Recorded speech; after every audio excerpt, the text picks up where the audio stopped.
Praise the Lord. നാമത്തിന് മഹത്വം ഉണ്ടാകട്ടെ. ഇന്നത്തെ നമ്മുടെ വചനചിന്തയ്ക്കായി മാർക്കോസ് എഴുതിയ സുവിശേഷം 12-ാം അധ്യായം 24-ാമത്തെ വാക്യം. യേശു അവരോട് പറഞ്ഞത്, നിങ്ങൾ തിരുവെഴുത്തുകളെയും ദൈവശക്തിയെയും അറിയായികൊണ്ടല്ലോ തെറ്റിപ്പോകുന്നത്. ഈ തിരുവെഴുത്തിലൂടെ കർത്താവ് നമ്മളോട് വളരെ ഗൗരവമുള്ള ഒരു ചോദ്യം ചോദിക്കുകയാണ്. നമ്മൾ എന്തുകൊണ്ടാണ് പലപ്പോഴും തളർന്നു പോകുന്നത്? എന്തുകൊണ്ടാണ് നിരാശയിലേക്കും വഴിതെറ്റലിലേക്കും നമ്മുടെ ജീവിതം വീണു പോകുന്നത്? കർത്താവ് പറയുന്നു, കാരണം തിരുവെഴുത്തുകളെയും ദൈവശക്തിയും ശരിയായി നാം അറിയുന്നില്ല. വചനം നമ്മുടെ കൈകളിലുണ്ട്, പക്ഷേ വചനം നമ്മുടെ ഹൃദയത്തിന്റെ ആഴങ്ങളിൽ വേരുറപ്പിക്കുന്നില്ല. വചനം വായിക്കുന്നത് മാത്രം ഒരു ആത്മീയ ജീവിതം ആകുന്നില്ല. വചനം നമ്മുടെ ചിന്തകളെ മാറ്റുമ്പോഴാണ് യഥാർത്ഥ ആത്മീയ ജീവിതം നമ്മളിൽ ആരംഭിക്കുന്നത്. പ്രിയപ്പെട്ടവരെ, തിരുവെഴുത്ത് നമ്മുടെ ജീവിതത്തിന് ഒരു ഭൂപടമാണ്.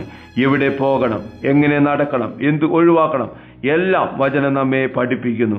എന്നാൽ ആ വഴിയിൽ നടക്കുവാനുള്ള ശക്തി നമുക്ക് നൽകി തരുന്നത് ദൈവശക്തിയാണ്. വചനം വഴി കാട്ടുന്നു, ദൈവശക്തി നമ്മെ നടത്തുന്നു. ഈ രണ്ടും ഒന്നിച്ചു ചേരുമ്പോഴാണ് ഒരു വിശ്വാസിയുടെ ജീവിതം സ്ഥിരത ഉളവാക്കുന്നത്. ദൈവശക്തിയില്ലാതെ വചനം വെറും അറിവായി മാത്രം മാറുന്നു.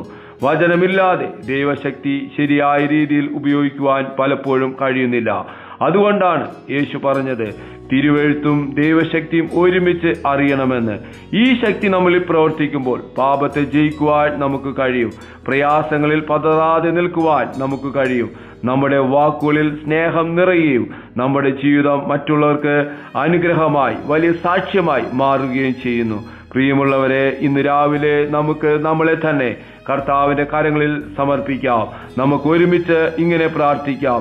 കർത്താവെ, അങ്ങയുടെ വചനത്തെ ആഴത്തിൽ അറിയുവാൻ, അങ്ങയുടെ ശക്തിയിൽ ജീവിക്കുവാൻ ഞങ്ങളെ സഹായിക്കണമേ. ഞങ്ങളുടെ ജീവിതത്തിൽ ഈ ഉണർവ് വലിയ മാറ്റങ്ങൾ കൊണ്ടുവരട്ടെ. സഭയ്ക്കും സമൂഹത്തിനും വെളിച്ചമാവുന്ന ജീവിതങ്ങളായി ഞങ്ങളെ മാറ്റണമേ എന്ന് ഞങ്ങൾ പ്രാർത്ഥിക്കുന്നു. ഈ പ്രഭാതത്തിൽ ഈ ദൈവശബ്ദം കേട്ട നമ്മെ ഓരോരുത്തരെയും സ്വർഗത്തിലെ ദൈവം സമൃദ്ധിയായി അനുഗ്രഹിക്കട്ടെ. God bless you. ആമേൻ.